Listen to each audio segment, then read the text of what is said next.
Do livro Palavras de Vida Eterna, psicografado pelo médium Francisco Cândido Xavier, através do Espírito Emmanuel. Capítulo 92, de 180. Solidariedade. Alegrai-vos com os que se alegram, e chorai com os que choram. Paulo, aos Romanos, capítulo 12, versículo 15. Realmente, na terra, é mais fácil chorar com os que choram. Em muitas circunstâncias, mágoas alheias servem de consolação para as nossas mágoas. Quem carrega fardos enormes, como que nos estimula a suportar os estorvos leves? Num desastre qualquer que nos teria colhido, inclinamo-nos comovidamente para as vítimas, guardando, muita vez, a ilusão de que fomos agraciados por Deus, como se a responsabilidade de moratórias e empréstimos que nos são concedidos pela misericórdia divina, dentro da lei, fosse para nós regime de favoritismo e exceção. Ajudar aos que se encontram em provações maiores que as nossas é caridade sublime. No entanto, é forçoso reconhecer que aconselhar paciência aos que choram, na posição de superiores tranquilos, é o mesmo que falar à margem de um problema sem estar dentro dele. Com isso, não queremos diminuir o valor da beneficência. Sem ela, nossas mãos se fariam garras de usura e o egoísmo transformaria a terra num manicômio. Desejamos simplesmente afirmar que é mais fácil chorar com os que choram que alegrar-se alguém com os que se alegram. Porquanto, ajudar com o pão ou com a alegria que nos sobram é ato que podemos realizar sem dificuldade. Ao passo que, para regozijar-nos com o regozijo dos outros, sem qualquer ponta de inveja ou desrespeito, é preciso trazermos suficiente amor puro no coração.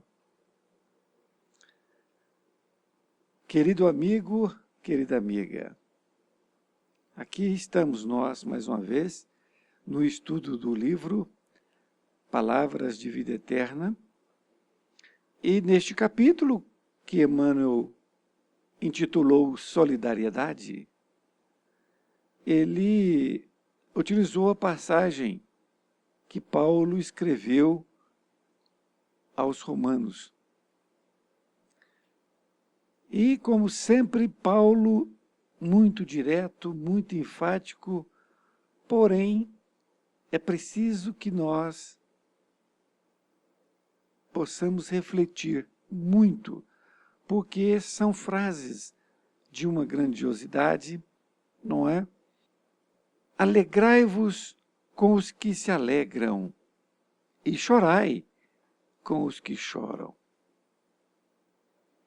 Emmanuel começa então a descrever, dizendo que realmente na terra é mais fácil chorar com os que choram. Isto porque, acredito, que seja porque a terra ainda é um mundo de expiações e provas, e aqui nós estamos num estágio em que mais sofremos do que nós nos alegramos, podemos assim dizer, devido à nossa condição espiritual. A condição espiritual da terra, ela é feita pelos espíritos que aqui habitam. Continua dizendo, em muitas circunstâncias, mágoas alheias servem de consolação para nossas mágoas. E é verdade. Quando nós nos deparamos com uma pessoa que se encontra uma mágoa ali recontida no seu coração, e ela nos coloca isso, para ela é uma libertação, porque ela está se autoconhecendo, né? Ou reconhecendo aquela mágoa que está no seu coração. E aí nos traz para nós refletirmos sobre as nossas mágoas, aquelas que nós temos também. Continua, quem carrega fardos enormes, como que estimula a suportar os estorvos leves. Então, quando nós vemos uma pessoa que está determinante, com fé, com perseverança, e você sabe que ela está passando por dificuldades imensas. Então, esses fardos enormes, como que nos estimula a suportar os nossos estorvos leves, os nossos pequenos problemas, que às vezes nós deixamos eles crescerem dentro de nós. Na verdade, eles são pequenos. Se nós analisarmos, comparando com aqueles fardos enormes que muitas pessoas carregam. Num desastre qualquer que nos teria colhido, inclinamo-nos comovidamente para as vítimas, guardando muitas vezes a ilusão de que fomos agraciados por Deus, como se a responsabilidade de moratórias e empréstimos que nos são concedidos pela misericórdia divina, dentro da lei, fosse para nós regime de favoritismo e exceção. Muito interessante isso aqui. Ele vai, assim, profundamente numa questão que nos acomete em todas essas situações. Então, ele diz que quando nós estamos diante de um desastre qualquer, uma outra pessoa, nós ficamos comovidos com aquele desastre que aconteceu com aquela pessoa, com os parentes dela que faleceram, enfim, coisas assim. E nós guardamos a ilusão como que fomos agraciados por Deus. Como se a responsabilidade de moratórias e empréstimos que nos são concedidos pela misericórdia, dentro da lei, para nós é favoritismo e exceção. E é um equívoco muito grande, é isso que ele nos diz. Porque quando nós acreditamos que o mal acometeu uma outra pessoa e não acometeu a nós, porque nós somos, então, especiais para Deus perante os outros, então nós temos aqui para nós um regime de favoritismo e exceção, é um grande equívoco. Um grande equívoco. Porque Deus nos fez todos iguais, puros e ignorantes, para que nós pudéssemos crescer.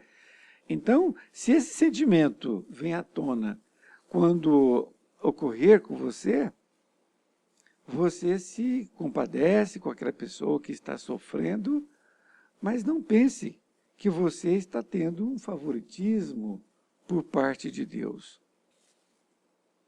Ajudar aos que se encontram em provações maiores que as nossas é caridade sublime. No entanto, é forçoso reconhecer que aconselhar paciência aos que choram, na posição de superiores tranquilos, é o mesmo que falar à margem de um problema sem estar dentro dele. Quando nós pretendemos ajudar aqueles que estão com provações maiores que as nossas, é uma caridade. No entanto, veja bem, o alerta de Emmanuel, no entanto, é forçoso reconhecer que aconselhar paciência aos que choram na posição de superiores tranquilos é o mesmo que falar à margem de um problema sem estar dentro dele. Desta forma, nós temos que aconselhar, nós temos que levar nosso amparo a essas pessoas que estão ali passando por dificuldades, não com espírito de superiores tranquilos. Isto é, se isso fosse comigo, eu estaria tranquilo. Não, não é assim. Não é assim. É necessário que nós nos coloquemos na condição dele,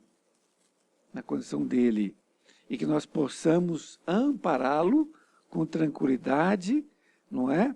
Mas sabendo que não podemos nos colocar nesta posição de superiores tranquilos. Com isto, não queremos diminuir o valor da beneficência. Sem ela, nossas mãos se fariam garras de usura, e o egoísmo transformaria a terra num manicômio. E com essa colocação de Emmanuel, ele está querendo dizer que nós temos que ter aqui o foco na beneficência para que nós não estejamos nem num extremo e nem no outro. Ou seja, nós não podemos estar na condição de garras de usura, que só pensamos no materialismo, e nem no egoísmo. Ou seja, pensar somente em nós. Nós temos que estar naquele meio termo, que é levar o caminho para as pessoas, é nos entristecer com a tristeza do outro e nos alegrar com a alegria do outro. O interessante que eu me lembro aqui, que Chico, ele fazia exatamente isso. Quando, certa vez, eu tive a oportunidade de ir no Dia das Mães, quando o Chico Xavier visitava todos os anos a cadeia de Uberaba, e antes dele entrar, ele ficava ali, sei lá quanto tempo, mais de 1 hora, ouvindo as mães lamentando ali os seus filhos que estavam presos. E dizem que ele chorava com as mães. Assim como ele chorava também quando uma mãe o procurava no centro espírita, dizendo que seu filho tinha morrido, não é? Tinha desencarnado. Ele chorava também junto. E é isso. Significa você estar dentro do problema e estar dentro do sentimento da pessoa. Na conclusão, diz Emmanuel, desejamos simplesmente afirmar que é mais fácil chorar com os que choram, que alegrar-se alguém com os que se alegram. Porque quando você chora com os que choram e você se alegra com aqueles que estão alegres, é uma coisa. Agora, quando você quer trazer uma pessoa que está chorando para aquela que se alegra, é difícil, porque está, naquele momento, muito difícil fazer isso. Mas diz Emmanuel, porquanto ajudar com o pão ou com a alegria que nos sobram é ato que podemos realizar sem dificuldade. Ao passo que, para regozijar-nos com o regozijo dos outros, sem qualquer ponta de inveja ou desrespeito, é preciso trazermos suficiente amor puro no coração. São dois extremos, não é? O primeiro, que foi colocado anteriormente, é quando a pessoa está com um problema, uma dificuldade, um sofrimento, ocorreu com ela ou com a família dela algum desastre, não é? Então, ele nos coloca que nós não temos que nos colocar na condição de superiores tranquilos e querer ali aconselhar paciência. Nós temos que entrar no problema dela, nos condoer com a situação dela e ampará-la dentro do possível. Dando palavras, naturalmente, de um novo porvir, não é? Mas não na posição de superiores tranquilos. Como se aquilo, se ocorresse conosco, nós estaríamos tranquilos.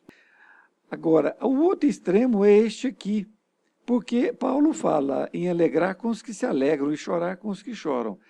E aqui Emmanuel fala que é preciso trazermos suficiente amor puro no coração para que nós possamos nos alegrar com aqueles que se alegram, sem ter uma ponta de inveja. Por quê? Porque muitas vezes, quando nós nos deparamos com pessoas alegres, nós podemos não estar naqueles nossos melhores momentos, uma tristeza, qualquer coisa assim, e aí pode surgir o quê? Uma ponta de inveja. Então, são essas colocações que Emmanuel faz para nós, para que nós possamos analisar os nossos sentimentos. E que nós, ao estarmos numa situação de alegria, nós possamos passar alegria. Mas quando nós estivermos de tristeza, também nós podemos passar de tristeza, não tem problema nenhum. Há pessoas que acham que têm que estar sempre alegres, sempre para cima, não é? De certa forma, fazendo uma encenação, porque o coração dela não está falando aquilo. Foi muito bom estar com você. Espero encontrá-lo em próxima oportunidade. Fica com Deus.